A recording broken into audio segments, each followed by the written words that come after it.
A partir de agora, você vai conhecer o desconhecido, o inacreditável, o inimaginável que muito poucos sabiam existir.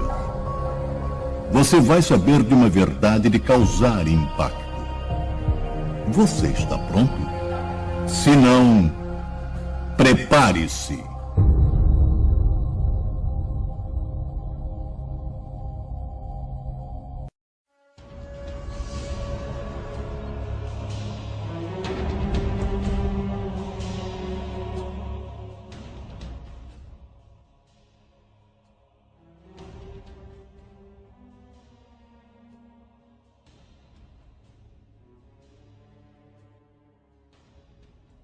Saturno é o sexto planeta a partir do Sol e o segundo maior planeta do nosso sistema solar.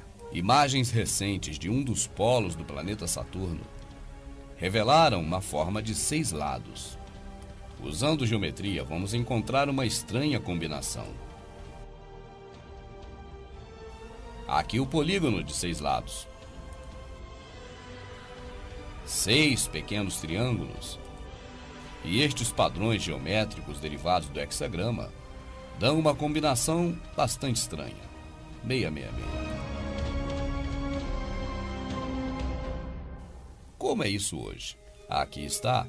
Saturno envolvido pelo hexagrama. Acostumaram a nossa mente a ver este personagem como se fosse o Salvador que morreu no madeiro. Escrevendo carta aos Romanos, Paulo disse que é proibido retratar o Criador e fazê-lo em artes como se fosse a imagem de um homem. Então, quem é esse aqui? Aprenda de uma vez por todas. Este é Saturno, o deus da colheita, aquele que carrega o símbolo do hexagrama.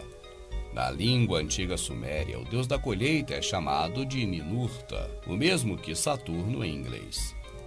Aqui um cilindro sumério.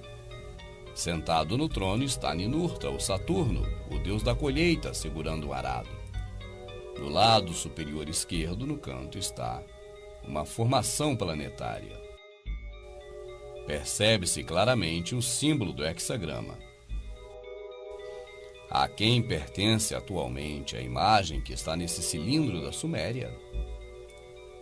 Sem dúvidas, este é Ninurta, Saturnus, o seu equivalente nos dias modernos. Ele é conhecido como Cronos para os gregos, El na Fenícia, Saturnus em Roma, Estur na Caldeia, Ninurta para os sumérios, Mitra para os persas. Embora com muitos nomes, a marca permanece em várias religiões pagãs. Agora dê uma olhada para o ídolo pagão, com o Sagrado Coração em seu peito. A imagem aqui vista é a imagem de Quetzalcóatl, com o ícone Sagrado Coração. Na cultura maia, Quetzalcóatl é um homem branco, barbado, com cabelos longos e olhos azuis. Ele é de alta estatura. E aqui temos a cruz de Quetzalcóatl. Não é estranho uma cruz em um símbolo pagão. Na verdade, a cruz sempre foi símbolo pagão. Os astecas praticavam o sacrifício do Sagrado Coração em nome de Quetzalcóatl. O sacrifício era feito removendo o coração das vítimas. Estas são autênticas facas utilizadas no sacrifício. O ritual do Sagrado Coração pertence a quem atualmente? E por que ele está segurando um coração? E por que existem facas presas no coração deste ícone? E por que existem furos de faca neste ícone do Sagrado Coração? Porque em muitas imagens o Jesus católico está apontando para o seu coração. Mas exatamente quem é Saturno? Vemos o símbolo de Saturno, o hexagrama, fazendo parte da sinagoga judaica.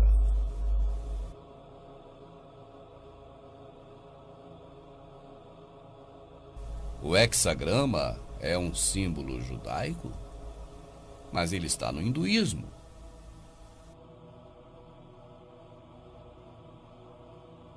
Yantra, num santuário hindu em Kerala, na Índia.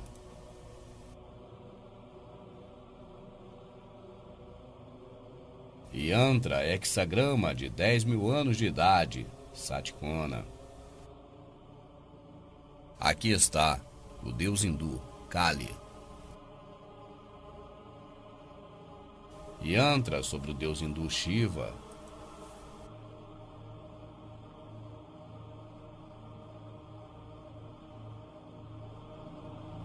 Templo Janardana, Varkala.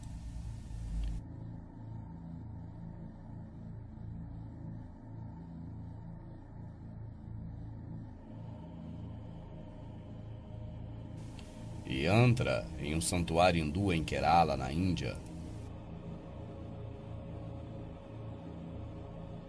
O hexagrama também está no budismo. Mandala, o mesmo que hexagrama no Tibete. Santuário em Katmandu, no Nepal.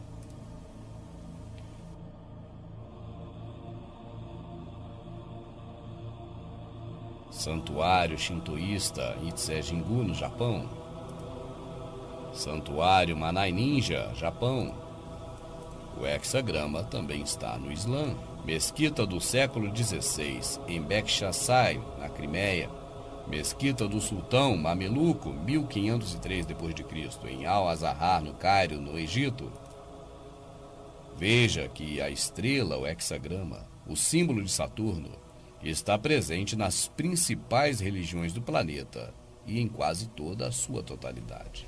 O hexagrama seria realmente um símbolo judaico ou o símbolo vivo de que Israel participa desta idolatria mundial? Na escritura, o hexagrama é chamado de estrela de Refan. Refan também é uma terminologia ligada a Saturno. Aqui está ela atualmente no cristianismo e na sinagoga judaica. O Sagrado Coração aqui na cultura pagã antiga, o Sagrado Coração na cultura pagã atual. Aqui um dos principais símbolos do catolicismo, o ostensório, e nele diversos hexagramas separados em grupos de 3. 666. Teria o cristianismo alguma ligação com o Salvador e seus apóstolos, se os símbolos dizem exatamente o contrário? Os símbolos, na verdade, apontam para paganismo e tudo aquilo que os profetas, o Salvador e seus discípulos combateram. Este é um símbolo budista, e aqui está a mão furada, exatamente como da imagem do Cristo católico.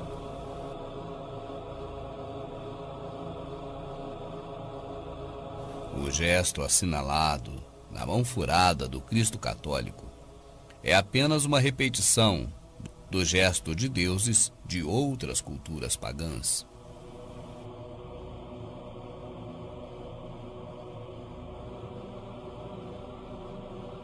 Vimos a imagem do budismo e agora do hinduísmo.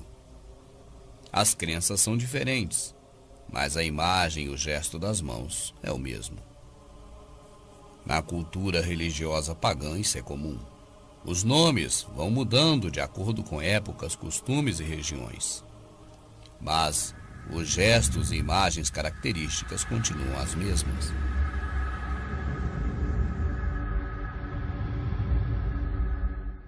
A marca nas mãos, independente da figura, tem o mesmo formato. Ela se parece com o olho humano.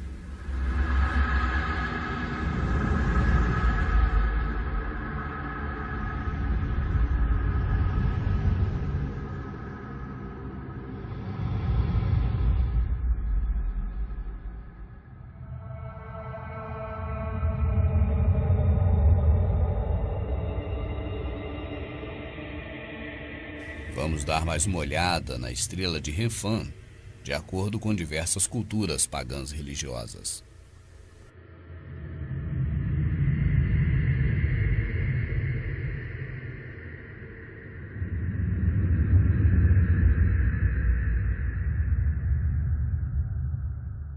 Agora observe que em algumas culturas religiosas pagãs, a divindade tem forma masculina, outra hora feminina. Na verdade, falando-se em religião pagã, a forma será sempre a mesma, masculino-feminino entrelaçado. Esta é a figura do Baphomet. O gesto de suas mãos é o mesmo gesto dos demais deuses de culturas pagãs, incluindo Jesus Cristo.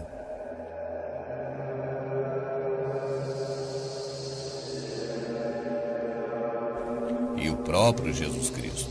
Uma hora é Jesus, outra hora é Maria.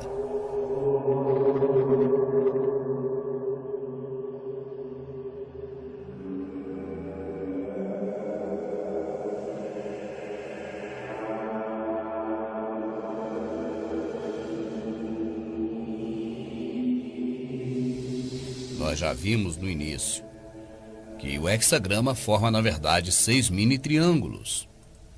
É uma estrela de 6 lados, portanto.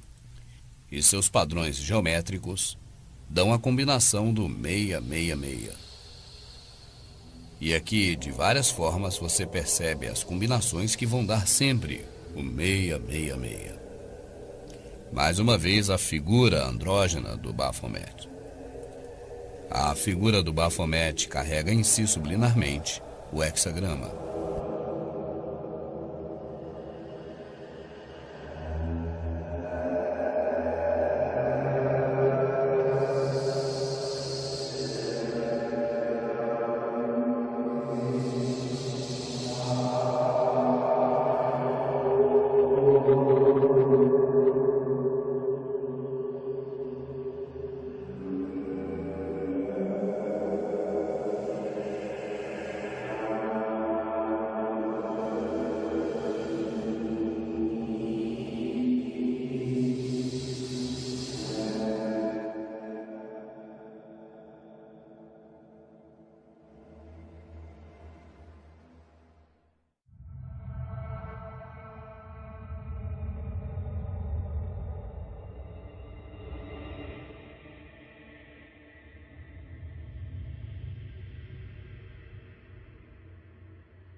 Aqui no catolicismo você encontra as 2 serpentes.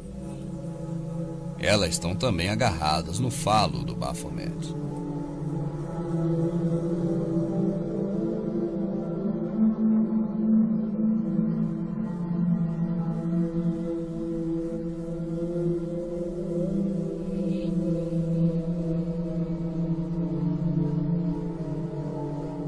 Esta é a imagem que pela primeira vez foi capturada de Saturno, no ano 1981, missão Voyager.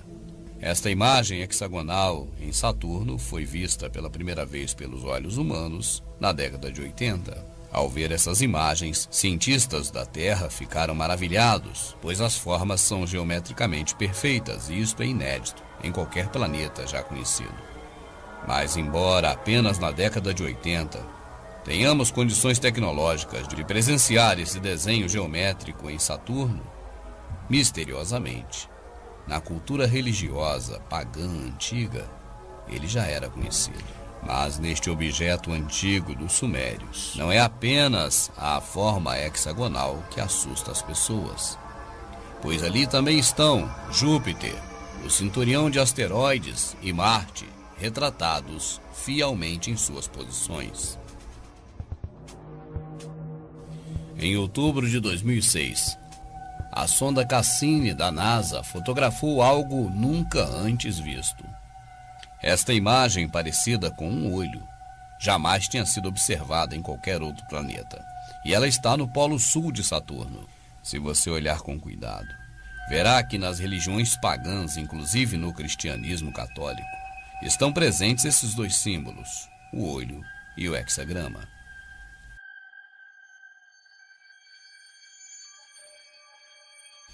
As organizações secretas e religiosas pagãs existem há muito, muito tempo.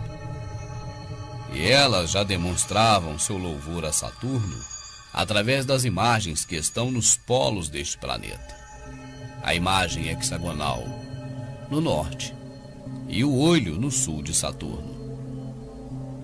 Dificilmente descobriremos porque esses símbolos são adorados em várias culturas religiosas pagãs há tanto tempo, se só recentemente eles foram vistos em um lado e o outro do planeta Saturno. Agora preste atenção neste olho. Aqui está ele. Aqui também está ele. E a pergunta que fica no ar é como os povos antigos sabiam disso, se só agora nós conseguimos enxergar os polos norte e sul de Saturno e constatar que neles existem de um lado o hexagrama e do outro lado o olho. Veja agora esse símbolo maçom. O hexagrama e o pentagrama estão aqui escondidos no Baphomet. Temos então o sinal da pirâmide invertida e o hexagrama. Não precisa dizer que a palavra Saturno é da mesma etimologia de Satã. Portanto, Ra-Satã e Saturno significa a mesma coisa. Este é um vitrô de uma igreja católica. Aqui outro templo católico. Novamente vemos a antiga figura suméria. E aqui está Satanás sentado no seu trono, próximo ao hexagrama. No templo católico também, o hexagrama e seu Deus sentado em seu trono. Então este que aqui está sentado não é Jesus Cristo, mas Saturno ou Satã. As imagens do Jesus Cristo católico sempre apresentam um anel em torno da sua cabeça. Este anel na cabeça dos santos católicos não é outra representação senão os anéis de Saturno.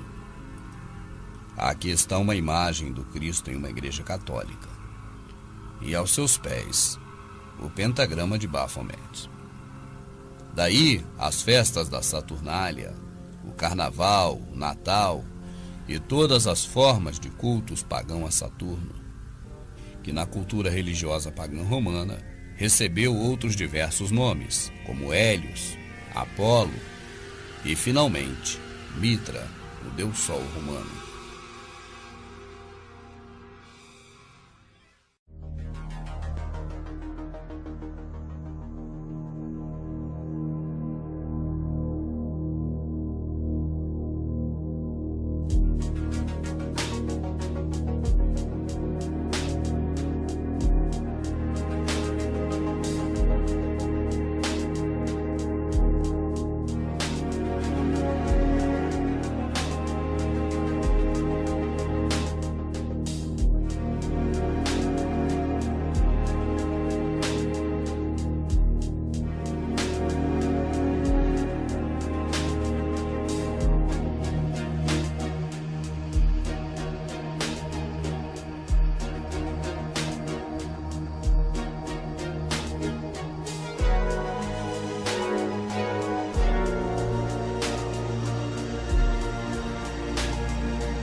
Você que acompanha o projeto Prepare-se já há algum tempo, assiste todos os vídeos, não perde um DVD.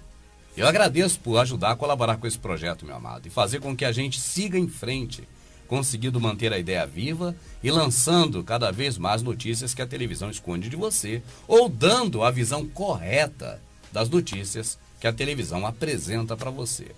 Aqui nós mostramos o lado, não o lado negativo das notícias, mas exatamente o lado verdadeiro, a finalidade principal das notícias, e não como é nos apresentado pelo sistema. Por isso eu creio que é importante você continuar ajudando a gente a manter o projeto, comprando os DVDs Prepare-se no nosso site. Muito obrigado por essa parceria. E você que acompanha esse trabalho, você viu uma matéria minha, antiga, deve ter uns 3 anos e meio, falando sobre uma mosquinha me contou, lembra? Em que nós apresentávamos uma realidade futura de que objetos estariam nos vigiando por toda parte. Eu acho que você está lembrado disso. Pois bem, este momento chegou. E não durou muito, eu pensei que fosse demorar mais. Mas, em menos de 4 anos adiante, depois daquela informação antecipada por nós, eles já estão aí. Eles se chamam drones em inglês. É uma sigla que quer dizer que são veículos de vigília voadores não tripulados. Ou seja, mecanismos robóticos que têm capacidade de voar. Alguns deles voam para cima, para baixo, na diagonal, para o lado, para frente, para qualquer lado, de qualquer jeito, entra em qualquer buraco. E a intenção deles primária, é vigiar. A intenção deles secundária, que já está sendo feito assim, é matar, aniquilar, destruir, assassinar as pessoas. Eu não estou dizendo que a primeira parte foi implementada e a segunda logo virá. Eu estou dizendo que a primeira parte está implementada e a segunda também. Já estão acontecendo assassinatos e mais assassinatos, promovidos por drones. Os drones invadiram o cenário mundial. E quer saber de uma notícia pior? Se para você que é gado, para mim que sou gado, tem leis, esteja certo, meu amado. Para esse tipo de experiência maldita, catastrófica, não tem leis específicas. As pessoas lançam os drones no ar, eles vão vigiar todo mundo, eles vão fazer o que quiserem com o gado e a culpa cairá sobre ninguém. E pasmem, até mesmo as Forças Armadas brasileiras, até mesmo a Polícia Federal brasileira, até mesmo o governo brasileiro já está se equipando com esses drones. E não tem desculpa. É por uma causa nobre. É um motivo realmente extremamente necessário. É para dar segurança à Copa do Mundo, ou do imundo, e ainda às Olimpíadas. Então, há necessidade, não é desculpa, há necessidade de se proteger as pessoas que vão estar no país por causa da Copa do Mundo. E assim há de se fazer diversos investimentos. Se preciso, também leis, isso é mole, o Congresso está aí para isso, em que venham então a autorizar a funcionabilidade desses drones, promovendo a segurança das pessoas que virão para a Copa do Mundo. Você vê que o sistema faz as coisas muito bem feitinhos, e quando essas coisas chegam, as pessoas as recebem de braços abertos, porque são justas, porque são imprescindíveis, porque são para a nossa segurança. E eles estarão vigiando. Eles não têm corpo, não têm alma, não têm espírito.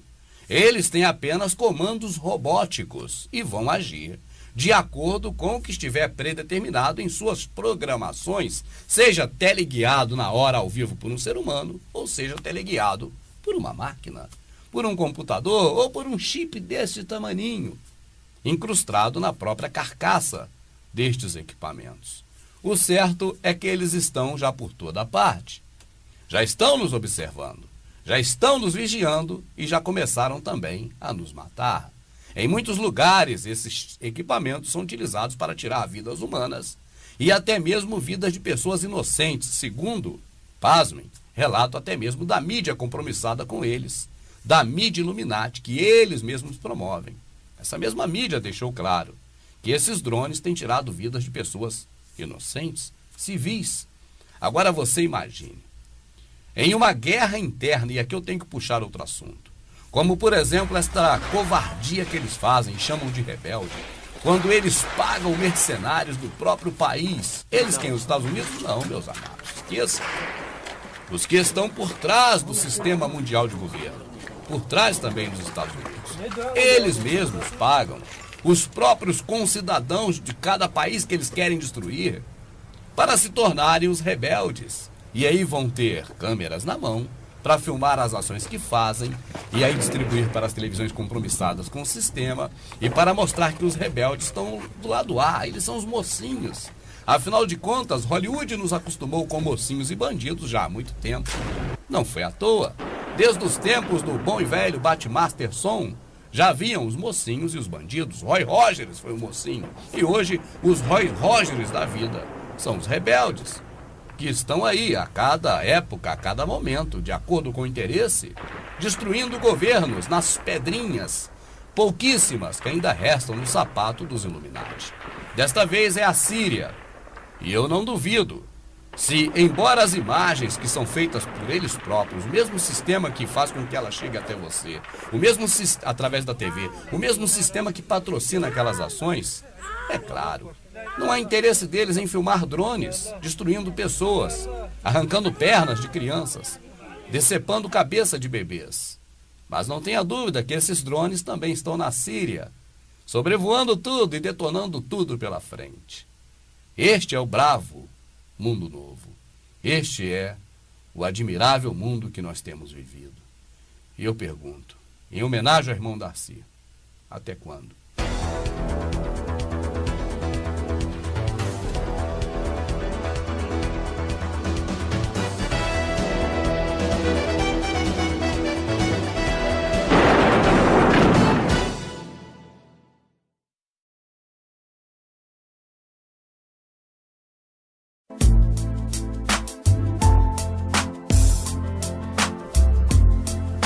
No nosso Prepare-se volume 33, nós mostramos o processo de transformação de recursos naturais do nosso planeta em bens de consumo e, posteriormente, em lixo.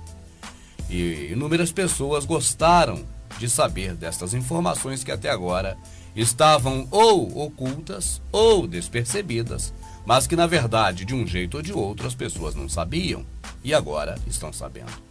Pois bem, ainda seguindo neste mesmo ideal, traremos agora uma informação bem detalhada sobre os cosméticos. Os cosméticos que você usa. Na verdade, o que são os cosméticos? Vamos analisar de uma forma bem didática no mesmo modelo em que foi analisado a questão da transformação de matérias-primas em bens de consumos e, posteriormente, em lixo. Esta é a história sobre o sistema das coisas, a história de um sistema moribundo. Estão acabando com o planeta, estão acabando com todos nós, e não há nenhuma graça. Quando começamos a entender o sistema, podemos buscar meios de conseguir uma solução. A história dos cosméticos. Eu posso te dizer, eu amo esta marca de shampoo. De uma dúzia ou mais de cosméticos que eu uso todos os dias, é o único que não pode me faltar. Ele promete dar brilho máximo aos meus cabelos. Como ele faz isso? Eu pensei sobre isso um dia desses, quando ensaboava meus cabelos. Então li os ingredientes bem aqui.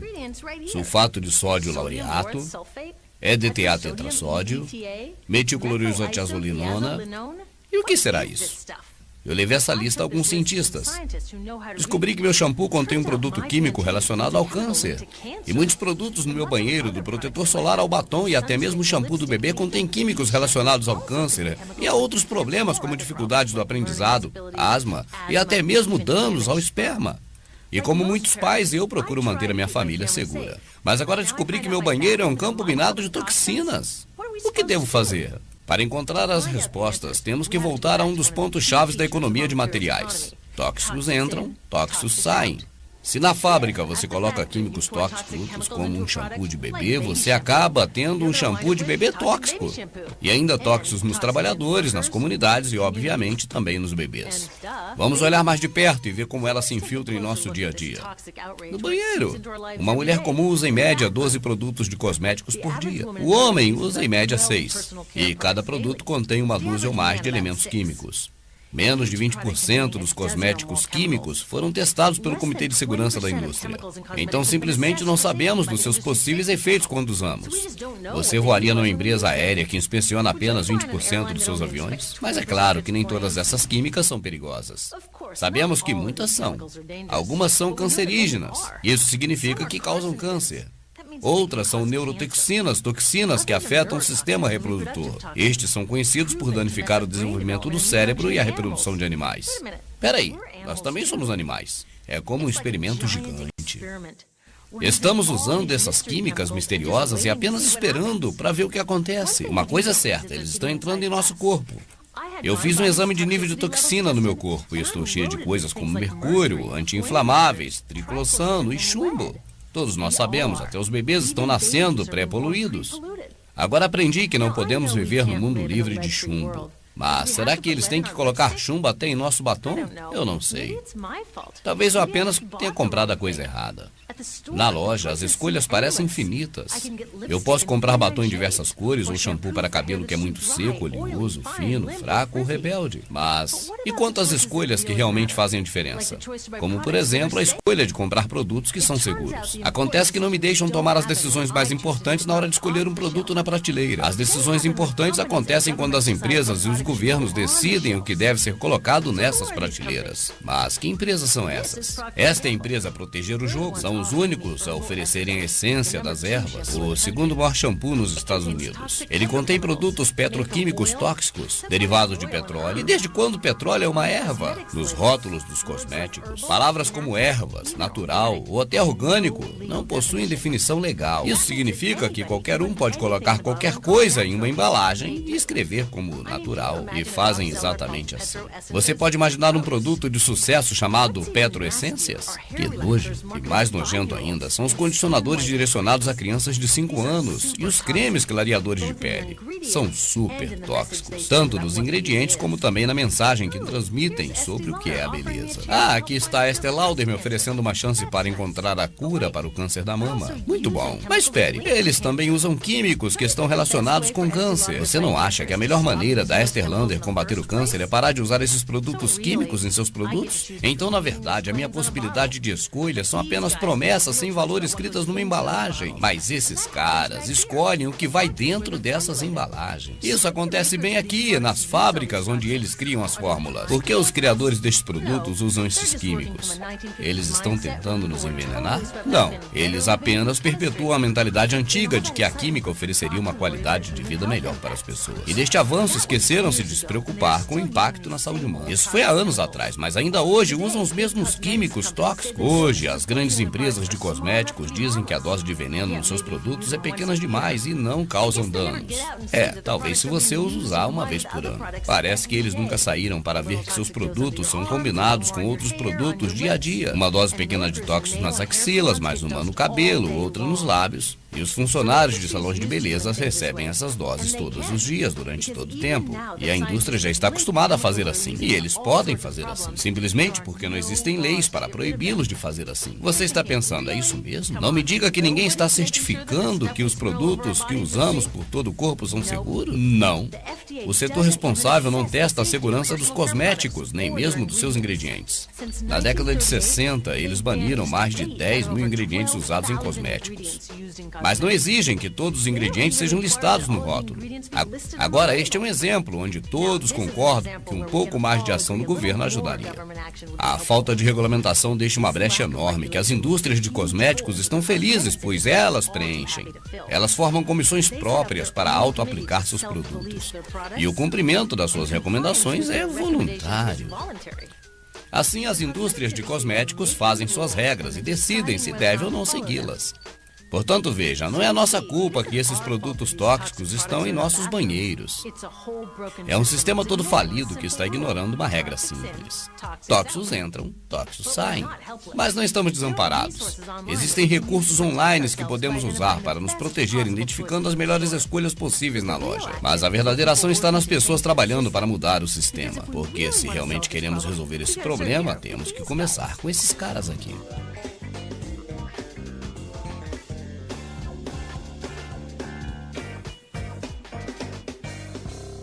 É claro que existem muitas coisas que poderiam ser discutidas pelos governos a respeito desta questão envolvendo os cosméticos.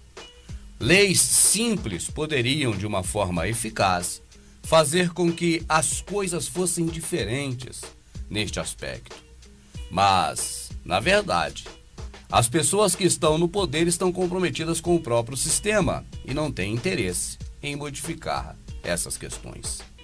Eu confesso a você que eu me sentiria muito honrado, agradecido, se eu pudesse estar no plenário do Congresso Nacional defendendo leis em favor de modificar estas questões, que dá para se perceber que de forma bem simples poderiam ser modificadas.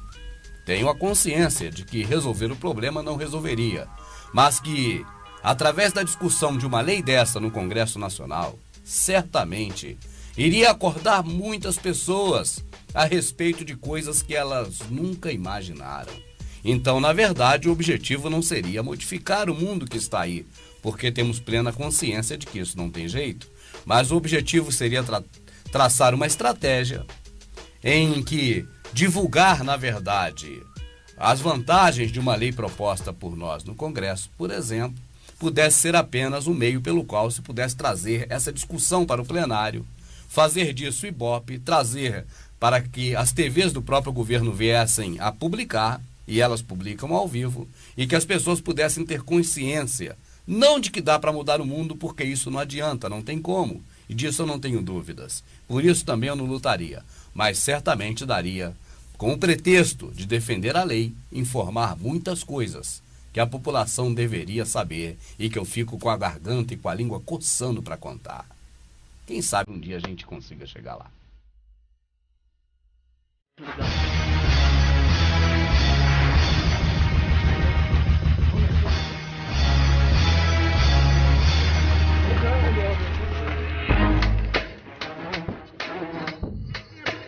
Os protagonistas deste filme da vida real estão novamente em cena. O nome do grupo? Os Rebeldes. Mas os Rebeldes, na verdade, é um grupo não formado pelas mesmas pessoas. Os Rebeldes é um grupo formado em cada país por bandidos, mercenários, matadores profissionais, pessoas cruéis, que são pagas não pelos Estados Unidos, pagas pela elite global, diretamente comandando Estados Unidos, Inglaterra e aí todo o planeta. Esta elite global composta por famílias privilegiadas, os detentores da economia mundial na atualidade. Eles vêm derrubando governos após governos. E sempre a história deste filme é a mesma. Os rebeldes, pessoas comuns da sociedade que não aguentam mais a opressão política no seu país e que agora se armam até os dentes para poder defender a liberdade da sua nação. O que a mídia corporativa, compromissada com os senhores do mundo, não explica é como esses jovens, esses homens, esses rebeldes, conseguem dinheiro para tanta munição e para tantas armas de grosso calibre. É incrível que onde eles atuam, eles conseguem derrotar um exército constituído daquele país. As pessoas não param para se perguntar, porque as notícias que são dadas sobre os rebeldes no Líbano, na Síria, no Iêmen, no Egito, em qualquer outro lugar, como sempre eles estão atuando, quem sabe o próximo agora será na Coreia do Norte, quem sabe? Mas essas televisões dão essas notícias em meio a muitas outras. E logo após, geralmente quando se dá uma notícia que a pessoa não pode levar muito a sério, apenas a televisão tem que manter na mente das pessoas a imagem de que ela é imparcial, de que ela é séria e de que ela dá as notícias, ela não deixa de informar o público. Essa imagem tem que ser mantida. Mas logo após, há uma notícia desse tipo, que é apenas para cumprir um protocolo, vamos dizer assim, da própria emissora. Eles anunciam algo festivo, algo alegre, como um desporto, como um futebol, como um evento, como um artista, como uma moda, ou qualquer outra coisa desse tipo, para que na mente da pessoa não fique a notícia anterior, mas a última notícia marcada de que o mundo é maravilhoso, de que vai tudo bem, tá tudo legal. essas televisões não se preocupam em explicar de maneira nenhuma de que forma este exército de rebeldes, pessoas entre aspas comuns, conseguem tanto dinheiro, tanto material, tanta munição para derrotar exércitos constituídos daqueles países. Mas aqui você pode fazer uma reflexão e você pergunte a si próprio: normalmente, naturalmente, existiria meios da sociedade comum de um país se revoltar contra a sua nação e conseguir derrotar o exército da sua nação? Imagine se você, por exemplo, no Brasil, apenas para que você tenha uma ideia, conseguiria você liderar um grupo a partir do nada e derrotar o exército brasileiro, as forças armadas brasileiras? E olha que o Brasil não é um país como, por exemplo, os países do Oriente Médio, acostumados com guerras. Não. E mesmo assim você sabe que seria muito difícil conseguir vencer o exército brasileiro, sendo uma iniciativa popular, uma iniciativa de cidadãos. Agora, transfira isso para o Oriente Médio. Imagina um grupo de pessoas comuns da sociedade se tornarem rebeldes e agora irem buscar justiça, destituindo o governo atual, derrotando as forças armadas daquele país. Que filme maravilhoso de Hollywood, hein? É uma história que não cabe nem em gibis.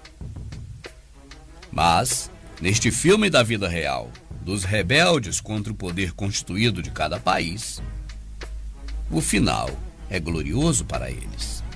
E assim como num final de campanha, em que o político agora eleito olha para a pessoa que ajudou ele na comunidade a ter voto, aperta a mão daquela pessoa e diz: muito obrigado, pode ir para casa, o trabalho está terminado. Assim também, esses rebeldes muito bem remunerados por um dinheiro tão alto que vale a sua própria vida, e eles se arriscam por esse dinheiro. Mas agora, após derrotado o governo daquele país, é certo que nem aperto de mão esses receberão. Apenas irão para suas casas, tocar a sua vida normal e estarão aí com o dever cumprido, a missão finalizada. Missão essa de abrir caminho para os Illuminati, de retirar as últimas pedrinhas nos sapatos dos Illuminati, que estão em busca da consolidação total da nova ordem mundial e do governo único, o governo do anti-Messias. Tudo isso é lamentável, mas infelizmente não há como reverter.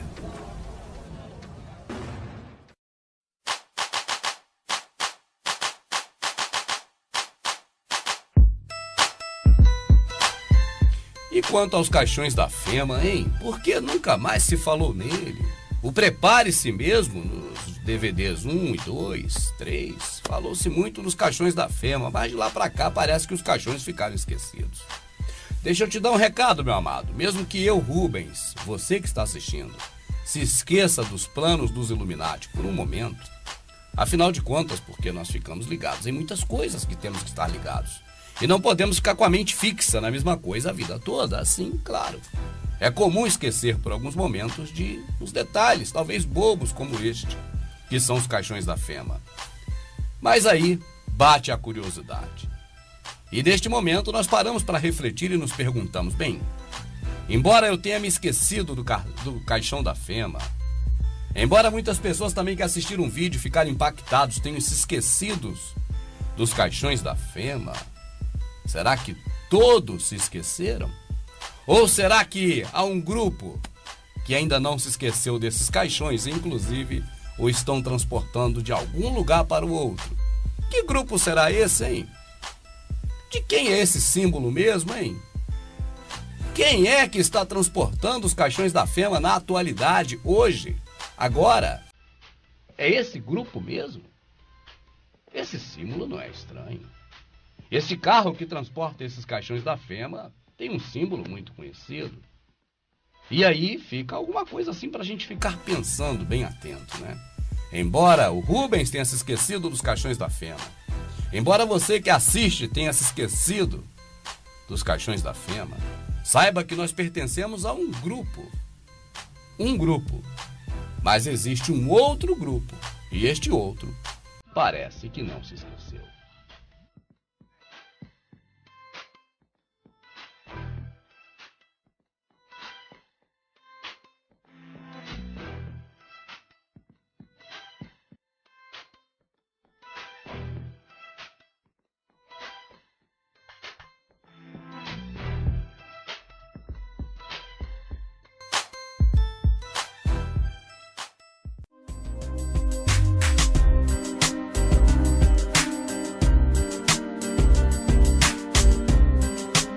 Ele está aí, ele chegou de forma agora efetiva, está sendo implantado em longa escala. O chip de controle da saúde é a nova vedete, é a nova estrela que entra em cena e as pessoas ficam querendo. As pessoas não deixam assim de sempre estar no avanço, né, da moda, na crista da onda. E é claro, tudo isso é para o nosso bem. É uma vantagem que o sistema nos dá, porque com o chip você tem muitas facilidades. Você consegue inclusive mostrar para quem não tem chip que você é melhor que ele, porque você consegue passar mais rápido aqui, chegar mais rápido ali, adentrar mais rápido lá. Imagine você no aeroporto, porque isso já está acontecendo. Agora tem aqui um grupo de pessoas que vai chegando muito bem vestido, muito bem organizado, com o nariz em pé, e passa solenemente, vai embora direto, porque ele tem um chip na mão, mas você não tem, você vai para aquela filinha que está ali, que começa aqui dentro e termina lá fora. E as pessoas não gostam disso, elas querem estar na vanguarda, elas querem mostrar para o próximo de que elas são diferentes do próximo, ou seja, que são melhores. Isso foi incutido na cabeça do povo, mas não é de uma vez não, foi aos pouquinhos. E agora as pessoas querem estar nesta posição, a posição de estar por cima. Quem não vai querer colocar esse belo chip, né? As pessoas estão colocando. Esse chip é a marca da besta? Tem tudo para ser. Mas não podemos afirmar que seja. Mas uma coisa é certa. Este equipamento que hoje serve para abrir literalmente diversas portas, certamente tem tudo para ser utilizado, como também uma carteira digital, um DigiCash, para que também ali as transações financeiras sejam tramitadas, ou seja, que sejam feitas as transações financeiras também pelo chip. Não há impossibilidade nenhuma. O certo é que esse chip está sendo colocado e você vê nas imagens na mão direita. Se isso não parece suspeito para você, parabéns, siga em frente. Vá firme até o fim do poço, otário. Porque na mão direita ou na testa não vai nada além dos dedos com as unhas ou aqui na testa, o cabelinho que de vez em quando cai por aqui. Mais que isso, nanani, não. É o chip chegando. E são muitos correndo para longe. Alguns, ou a maioria talvez, quem sabe, correndo para perto. Cada um com seu cada um. Estamos em Toronto, no Canadá. E aqui no interior desta loja de uma famosa empresa de aviação, vemos uma máquina muito moderna no canto da parede. Essas imagens são reais. Essa garota que se aproxima possui um chip implantado na sua mão direita. Basta então ela movimentar a sua mão com o chip na frente da máquina e já recebe uma mensagem de bem-vinda de volta. Parece, portanto, que não é a primeira vez que essa mesma menina vai ali utilizar essa máquina. É oferecido também a oportunidade de uma diária com desconto em um bom hotel da cidade. É certo que muito em breve essas máquinas modernas, equipadas com leitores de chip que facilitarão a vida das pessoas, estarão expostas em qualquer botequim, de qualquer esquina, de qualquer bairro, na nossa cidade.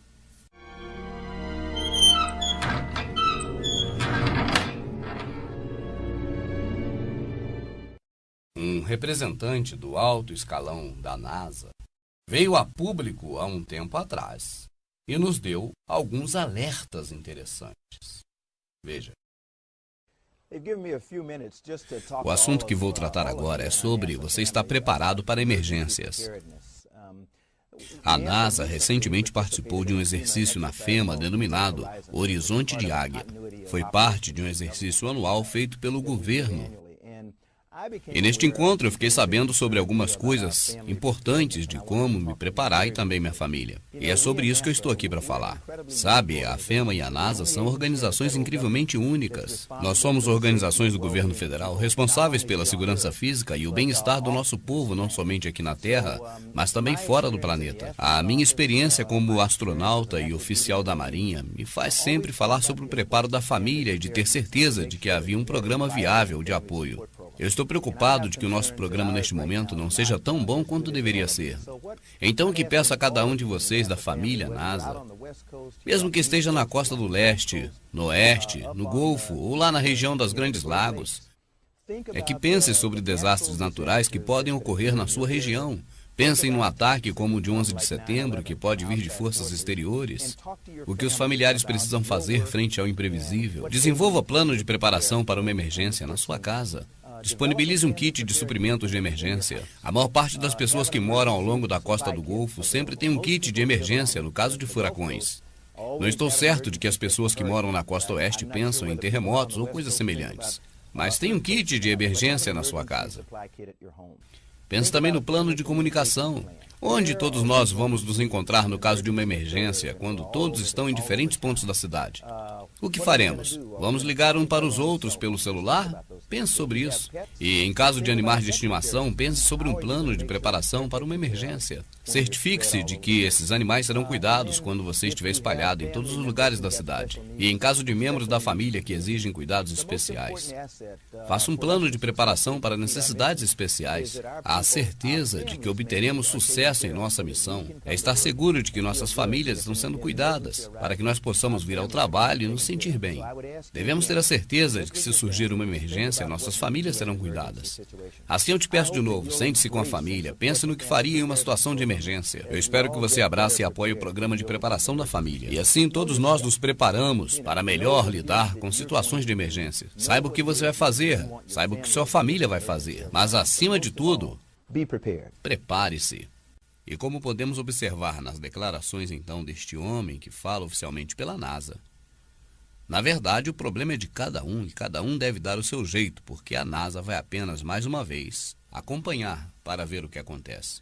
E ainda neste mês de março de 2013, este homem importante da NASA, que fala em nome deste órgão americano que cuida das coisas espaciais, este homem veio a público e agora ele nos deu um recado interessante. Não só um recado, mas também um conselho. Preparem-se. Preparem-se como? Segundo ele, rezando, pois este, pelo que me parece, é o único jeito. What would we do if you detected O que poderíamos fazer se fosse detectado um asteroide como o que caiu na Rússia e se dirigisse agora até Nova York em 3 semanas? in 3 weeks? What would we do?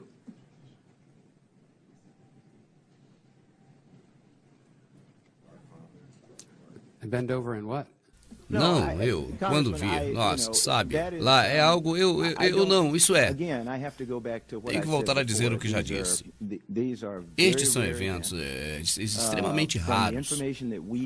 E das informações que nós temos sobre asteroides, que nós temos descobertos de todos os tamanhos, não se sabe se nenhum que venha ameaçar a população dos Estados Unidos dentro de três semanas. E nós estamos tratando com muito cuidado. Eu já disse anteriormente com o presidente. Então nós propomos uma posição onde a tecnologia avance tanto que em 3 semanas não seja uma razão para que todos nós entremos em pânico e que, ao contrário, possamos responder.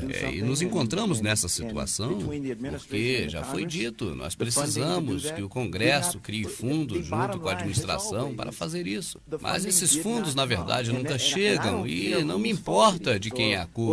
Todos nós sabemos o que estamos enfrentando hoje em dia. Estamos todos aqui sentados, vivendo como se o Congresso e a administração tratasse de preparar fundos para algo que poderia nunca acontecer. E mesmo que não tenha sido feito nenhum plano, estamos enfrentando isso no dia de hoje. Então a resposta para a sua pergunta é que se houver um caso desse em 3 semanas, devemos rezar. Se dermos conta disso ainda hoje, queria eu poder praticar a religiosidade, mas fico feliz de saber que o Papa está praticando. E te digo mais, as coisas estão acontecendo. E o jeito é rezar. You gotta pray.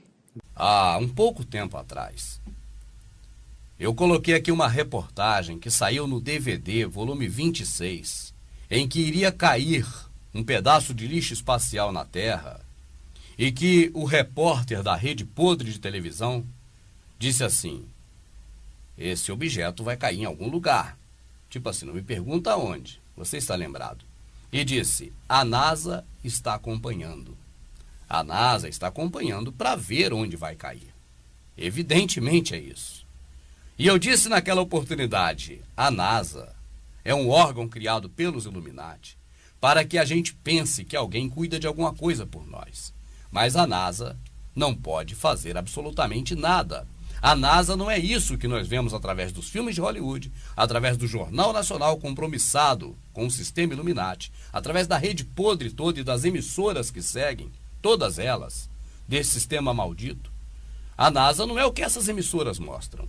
A NASA, na verdade, é apenas algum órgão para, na verdade, cumprir protocolo. Para quando as pessoas do gado se perguntarem, eles dizerem: olha, tem a NASA que cuida disso. Cuida de quê? De nada. Apenas de mentir para nós, iludir que é uma coisa quando na verdade é outra. E nos momentos de maior necessidade, que seria de uma preparação para algo ruim que viesse a ocorrer, saiba que é isso aí que você viu. Reze. Reze. Então, quando eu dizia isso no DVD 26, parecia um absurdo. Dizer que a NASA não sabe de nada. Dizer que a NASA não tem controle sobre nada. Dizer que a NASA não é nada.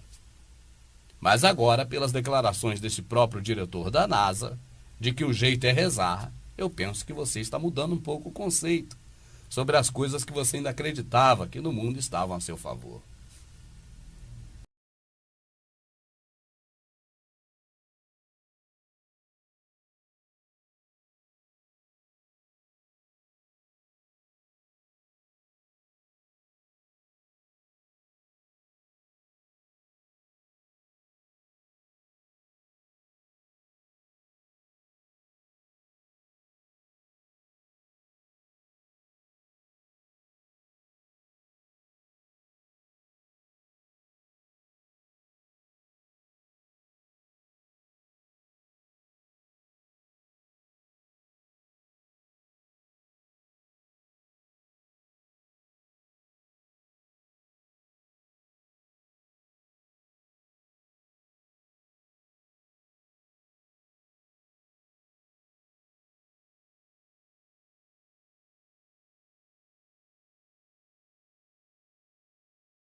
equipados com a mais diversa variedade de aparatos.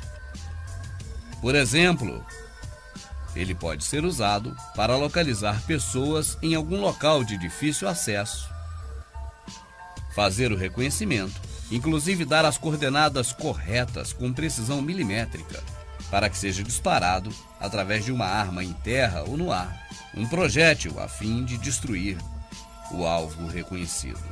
Esse alvo, é claro, pode ser uma construção ou até mesmo seres humanos. E essa mídia controlada pelos Illuminati, mesmo agora trazendo a público esses artefatos modernos, certamente não irão expor nenhum ponto negativo, mas apenas pontos, entre aspas, positivos, como, por exemplo, manter a segurança das pessoas. É certo que as pessoas que procuram andar dentro da lei não têm, necessariamente à primeira vista, com o que se preocupar. Mas com tudo isso, há de se observar um detalhe mínimo e talvez sem importância nenhuma. As leis são feitas todos os dias. As câmaras municipais, estaduais, federais e até mesmo os senhores do mundo por trás de todo este governo, eles não descansam e estão elaborando leis a cada dia. E leis cada vez mais repressivas.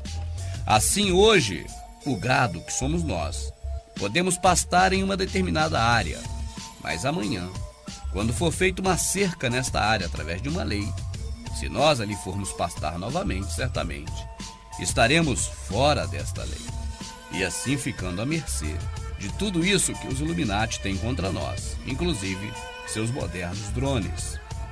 Não tenha dúvidas que na nova ordem mundial, quando for a hora mesmo de passar a régua e fechar a conta, esses drones serão muito utilizados na busca, captura e morte daqueles que não quiserem compactuar com o sistema Illuminati do anticristo, o antimessias, que estará implementado. Nesta hora, a fuga para as montanhas fica um tanto quanto prejudicada, já que esses objetos são capazes de trabalhar pelo ar, pela terra e pelo mar. Nós não podemos, de maneira nenhuma, pensar que as guerras acontecerão e serão sempre de países contra países. Esqueça isso. Esteja certo que quando uma guerra violenta acometer todo o planeta, ela será na seguinte forma: de um lado, o sistema se autoprotegendo; de outro lado, nós, os cidadãos comuns da sociedade. A derradeira guerra não será contra países, mas contra cidadãos. Esteja certo disso, tanto quanto você está certo de que amanhã irá novamente amanhecer o dia.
Eu tenho dito já há algum tempo que nós estamos no momento decisivo do planeta Terra, porque, na verdade, a economia mundial baseada em petróleo, uma fraude, algo que não pode ser lastro de maneira nenhuma de uma economia, nem de um bairro, quanto mais do planeta, já que petróleo é um bem de consumo. A pessoa usa o petróleo e ele evapora muito rápido, ele some. Ele se transforma em plástico e depois em lixo. Ele se transforma em combustível e depois em gases. E este não pode de maneira nenhuma ser um indexador da economia mundial, um lastro para a economia mundial. As pessoas demoraram a acordar para isso, mas eu não digo gado, eu digo os países, mas estão acordando. E é hora realmente de mudar isso tudo. Não só porque os países não estão mais acreditando neste dólar, nesta fraude, mas também porque o momento, no plano Illuminati, na agenda deles, é hora disso. É hora no mundo, no planeta, de Roma voltar a governar. O último império, o Império Romano, o último daquela dinastia? Não, o último de todos os últimos, o último dos últimos, o último de todos os tempos. E essa economia vai voltar, esse poder político geral do planeta vai voltar na mão de Roma, assim, de uma hora para outra. Roma tem preparado isso por debaixo dos panos.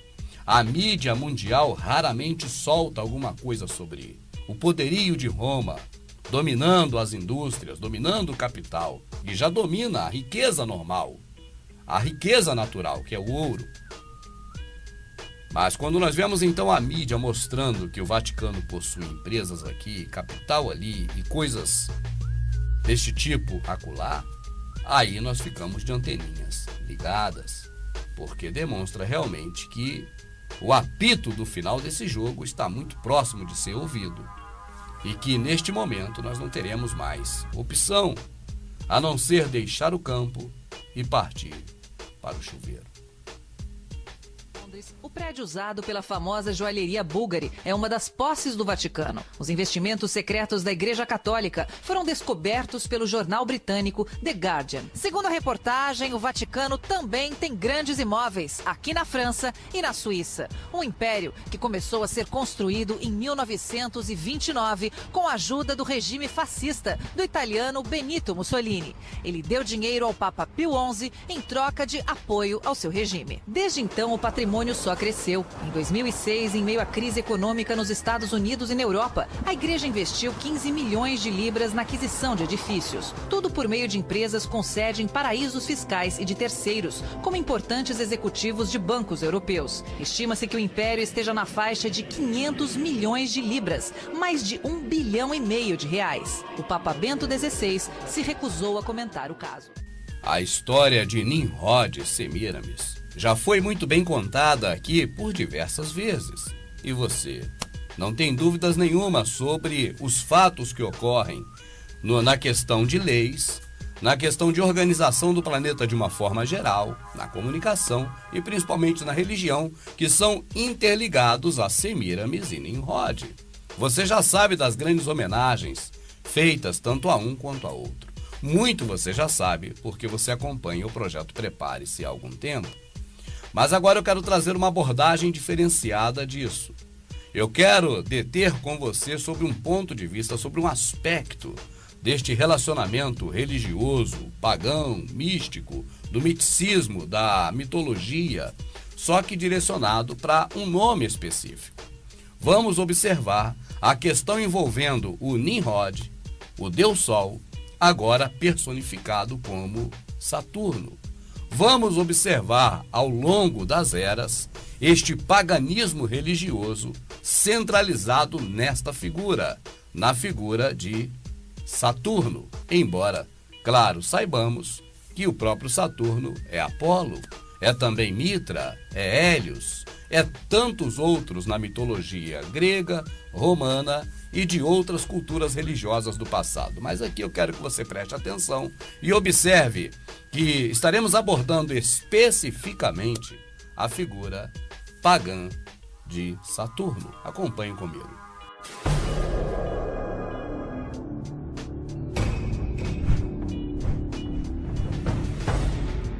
Se eu chegar para você aqui agora e disser assim: Lúcifer é o meu Senhor, Lúcifer é o meu Redentor, eu amo Lúcifer, a minha esperança está em Lúcifer e coisas parecidas, certamente eu vou te escandalizar ao extremo.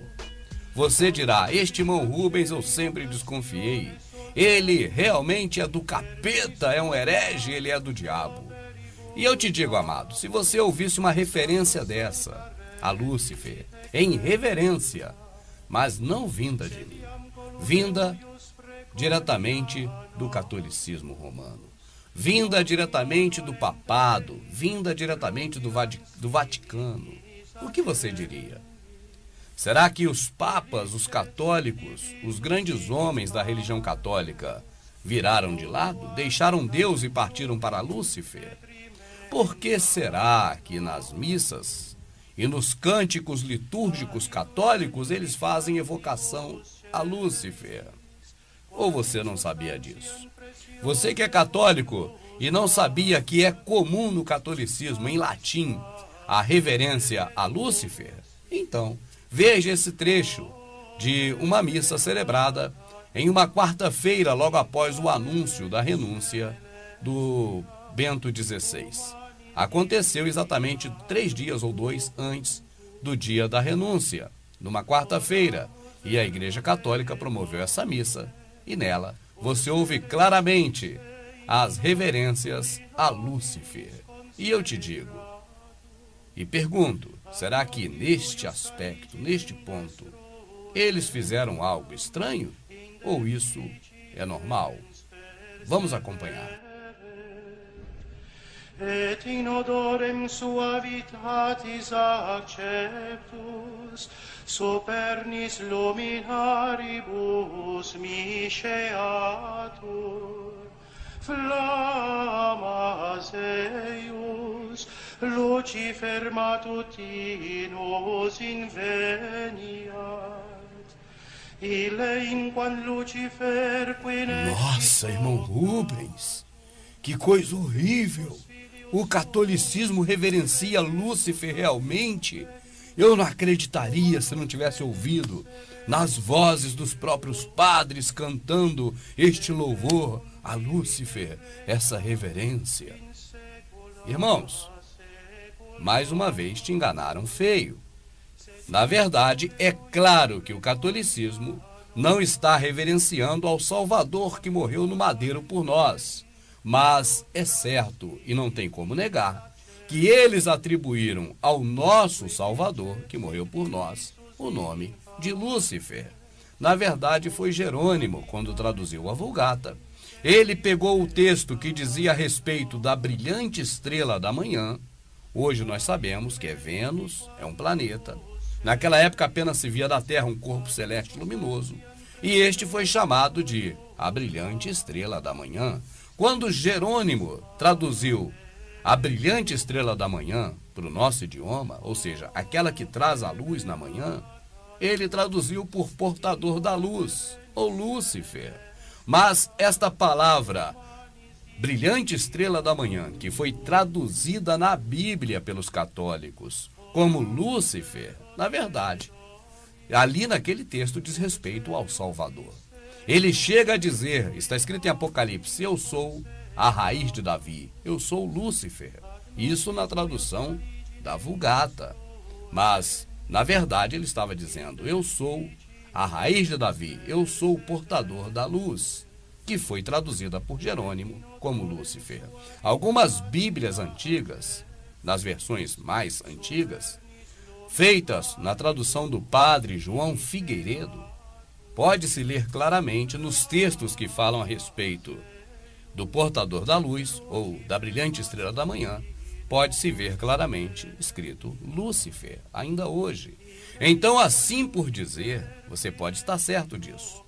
A palavra Lúcifer não quer dizer que é Satanás, hora nenhuma. A palavra Lúcifer não foi concebida por Jerônimo para denominar um anjo mau caído, um diabo, um demônio, nada disso.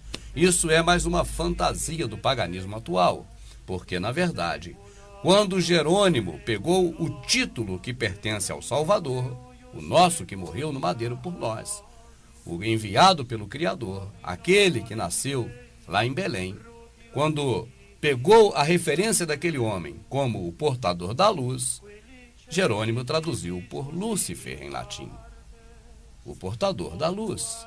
E na Bíblia atual foi modificado para não escandalizar ninguém, como a brilhante estrela da manhã. Mas se você pegar as palavras que estão em Isaías, em Apocalipse e também na segunda carta de Pedro, em referência à brilhante estrela da manhã, você pode naturalmente traduzir em latim por Lúcifer, que não vai estar causando mal nenhum, já que na verdade foi apenas uma palavra introduzida pelo catolicismo na Bíblia, que você até há pouco tempo considerava a inerrante palavra de Deus, considerava um livro sagrado, um livro perfeito, imaculado, imutável e um livro revestido de uma áurea de santidade ou de divindade, que na verdade foi concebido assim para deixar você alienado da verdade e preso aos conceitos criados pelo próprio protestantismo neste caso, de que é bíblico, é bíblico, é bíblico. Et nox illuminatio mea in deliciis mei flammas eius Lucifer matutinus inveniat ille inquam Lucifer qui nescit occasum Christus filius tuus, qui regressus ab inferis.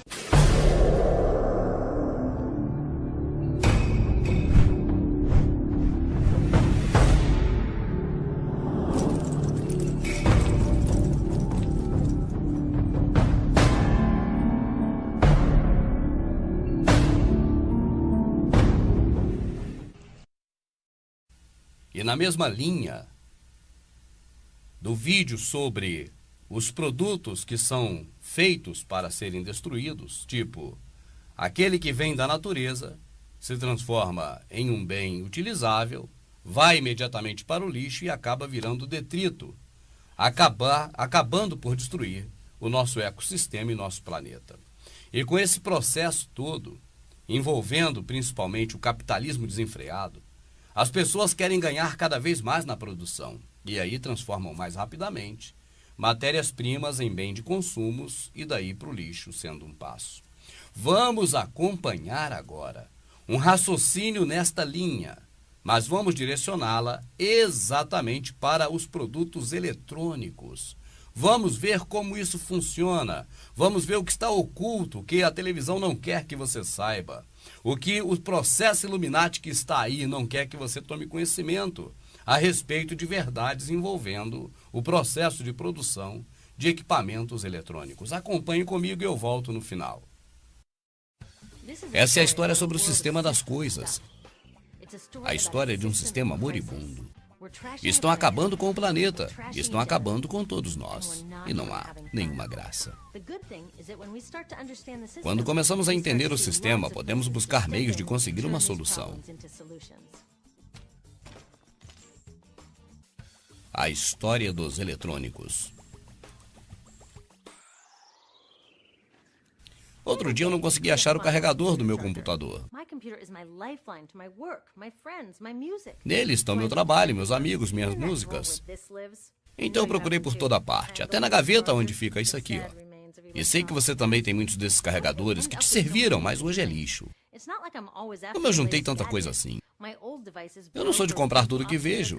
Nenhum desses carregadores funciona no meu computador atual. Meus aparelhos antigos estragavam e eu jogava fora. Claro que não se trata de falta de sorte. É tudo mal projetado mesmo. São projetados para ir para o lixo. Já que o negócio é vender, faz sentido. Projetados para o lixo parece loucura, certo? É uma simples estratégia dos fabricantes. E, na verdade, é parte essencial do sistema comercial dos produtos. Projetados para o lixo significa a fabricação de coisas que irão mais rápido para o lixo. Aparelhos de hoje são difíceis de atualizar, fáceis de quebrar e impossíveis de consertar.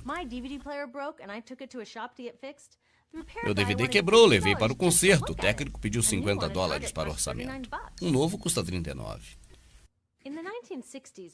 Nos anos 60, Gordon Moore, um gênio dos semicondutores, previu que os aparelhos seriam processados em dobro a cada 1 ano e meio. E ele está certo. E hoje é conhecido como a Lei de Moore. Mas, de alguma forma, os chefes desses gênios inventores entenderam algo errado. Entenderam que a Lei de Moore significa que, a cada ano e meio, devemos jogar fora nossos aparelhos antigos e comprar mais. O problema é que os 12 meses em que usamos essas coisas são apenas uma parte do tempo de vida delas. E assim esse processo não dói apenas no bolso, eles estão criando uma emergência mundial de tóxicos. A fabricação dos aparelhos, na verdade, começa nas minas e nas fábricas. Nossos aparelhos são feitos de mais de 1.000 materiais diferentes que vêm do mundo todo. Aqui, trabalhadores transformam os produtos utilizando muitos tóxicos químicos como PVC, mercúrio, solventes, retardantes de chamas. Isso hoje acontece nos lugares mais difíceis de se monitorar. Antes acontecia perto da minha casa, no Vale do Silício, que graças à indústria de eletrônicos é uma das regiões mais envenenadas dos Estados Unidos. Dados da própria IBM revelaram que suas mulheres trabalhadoras tinham 40% mais abortos e tinham chances maiores de morrer de leucemia, câncer de cérebro ou rins. Eles descentralizaram e transferiram esses problemas para o planeta inteiro. Acontece que a indústria da alta tecnologia não é tão limpa quanto a sua imagem. Assim, após a sua viagem tóxica pelo planeta, o aparelho chega nas minhas mãos. Eu o amo por um ano, então os objetos começam a sair do seu lugar de honra em minha mesa, no meu bolso. Talvez possam passar um tempo na minha garagem antes de ser jogado fora. E isso a leva à lixeira. Aí nós pensamos que é o fim da vida dele.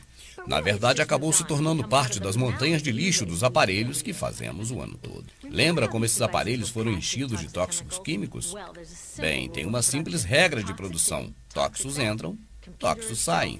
Computadores, celulares, TVs, tudo isso está esperando para liberar seus tóxicos quando jogamos eles fora.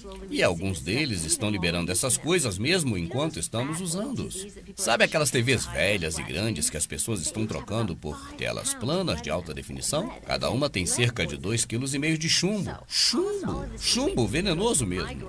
Assim, o lixo eletrônico vai da minha garagem para um lixão ou é transportado para a China, onde será reciclado. Eu visitei várias dessas chamadas operações de reciclagem.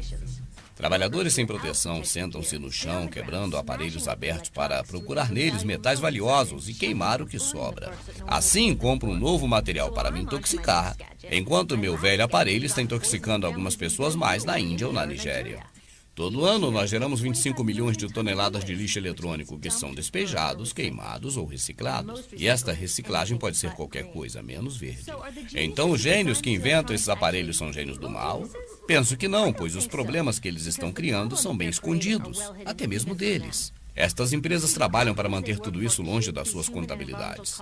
Uma das formas é externalizar os reais custos da produção. No lugar das empresas gastarem com suas instalações seguras, deixam que seus trabalhadores paguem com a sua saúde. Ao invés deles pagarem criando menos tóxicos, os cidadãos pagam perdendo a sua água potável. Externalizar custos permite que as empresas continuem projetando coisas para o lixo. Eles ficam com os lucros e todos os outros pagam por isso. É como se olhássemos para essa sujeira tóxica e disséssemos para as companhias: vocês fizeram, mas nós vamos sofrer com isso. Eu tenho uma ideia melhor. Que tal? Vocês fizeram, vocês sofram com isso. Isso não faz mais sentido? Imagine que ao invés de todo esse lixo eletrônico acumulado nas nossas garagens e nas ruas da China, nós o enviássemos para as garagens dos que o fizeram. Pode estar certo, estariam nos telefones dizendo para seus projetistas, exigindo que parassem de projetar coisas para ir para o lixo. Fazer com que as empresas lidem com seu próprio lixo eletrônico é chamado de responsabilidade estendida do produtor, ou retorno ao produtor. Se todos esses aparelhos antigos fossem problemas deles, seria mais barato eles criarem produtos mais duráveis e menos tóxicos. Até mesmo poderiam fazê-lo em módulos para substituirmos apenas a parte quebrada. Mandariam apenas uma nova peça ao invés de pagar por todo o produto de volta. E o que poderia ser feito para se resolver tudo isso? Amados, esteja certo de uma coisa, presta atenção, olha para cá. Se esse sistema que você até pouco tempo achava que estava a seu favor, se estivesse realmente, bastariam fazer leis. Leis que não são difíceis de se elaborar, leis simples, e resolveriam uma parte desse problema. Mas a verdade é essa, entenda de uma vez por todas. O que está aí não tem jeito. Quando eu lancei o primeiro DVD Prepare-se, a ideia é prepare-se para a próxima, porque essa já era. E a ideia que eu tive em largar o serviço de comunicação, largar o rádio e fazer esses trabalhos e mostrar tudo que o rádio e a TV te esconde, foi justamente para atingir o máximo de pessoas possível. Este é o meu objetivo. Falar destas coisas para a maior parte das pessoas que eu puder falar, independente de que venha se ter jeito ou não de resolver o problema, porque eu creio que não tem jeito de resolver o problema aqui, mas tem como se conscientizar muito mais pessoas do que é na verdade essa Matrix, e para que com este objetivo as pessoas agora procurem se preparar para a próxima. Assim, meus amados, veja bem, eu, por exemplo, se tivesse a oportunidade de ser um congressista nacional e de apresentar uma lei a respeito do que foi tratado aqui, eu, sem dúvidas nenhuma, apresentaria uma lei muito simples, simplíssima. Eu elaboraria, eu mesmo escrevendo aqui no computador, em 20 minutos. Mas essa lei não seria exatamente para poder ser aprovada, porque definitivamente ela jamais seria aprovada. Seria apenas um gancho para que, ao discutir sobre esta lei, ao momento em que essa lei for colocada em discussão, que eu assumisse a tribuna do Congresso e, em defesa desta lei, eu tratasse de ali aproveitar para expor o conteúdo da lei e mostrar que o que está aí neste sistema é realmente uma fraude. Mostrar que isso é uma Matrix e aí despertar muito mais pessoas. A lei que eu faria para que eu defendesse no projeto seria simples.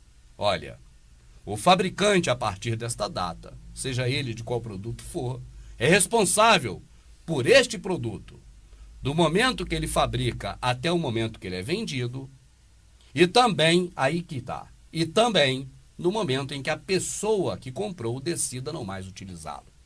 Devolve. Vê se você me entendeu. É uma lei simples. Eu elaboro essa lei sem precisar de nenhuma assistência jurídica. Eu mesmo, que já fui vereador, elaboro essa lei assim, ó. Fica obrigatório as indústrias fabricantes de aparelhos eletrônicos assim determinados, que elas tenham como de sua responsabilidade estes equipamentos, do momento em que estão sendo produzidas até quando ela é vendida para o consumidor, ainda sendo responsável pelo aparelho durante o tempo de garantia. Aí que acrescenta, agora é que vem a boa. E no final, quando o consumidor decidir que não dá mais para usar o equipamento por qualquer motivo, que ele devolva a quem o fabricou e que este que o fabricou agora cuide destes resíduos. Porque eu creio que a partir daí, amado, sinceramente, essas empresas vão produzir produtos mais duráveis. Ou eles vão ter que dar um jeito de se virar para poder agora cuidar desse lixo que eles próprios criaram. Porque, na verdade, quando eles criam esse monte de lixo, agora somos nós que ainda pagamos através das taxas para que o governo, as prefeituras, o município, o estado, venha lidar com todo esse lixo, quando, na verdade, esse lixo não foi produzido por nós, mas foi produzido pelas empresas que produziu cada um deles. E elas deveriam ter obrigação de cuidar desse lixo. Pergunta, é uma lei ruim ou boa? Ela passaria ou não passaria no Congresso? Eu não tenho dúvidas de que não passaria, mas que abriria uma ótima oportunidade para a gente, naquele microfone da Câmara Federal, em Brasília, defender isso e falar para todo mundo, essa lei não passa, porque o grupo que comanda a Câmara é o grupo que comanda o país, é o grupo que comanda o planeta, são os Illuminati que vocês não conhecem. E nessa hora eu creio que eu poderia preparar uma rota de fuga muito bem arrumada, porque os caras vão atrás de mim. Mas eu não tenho medo, quem sabe que é para isso que eu fui chamado, né? É isso aí, amado. Vamos ver o que acontece, vamos dar tempo ao tempo e ver como as coisas correm.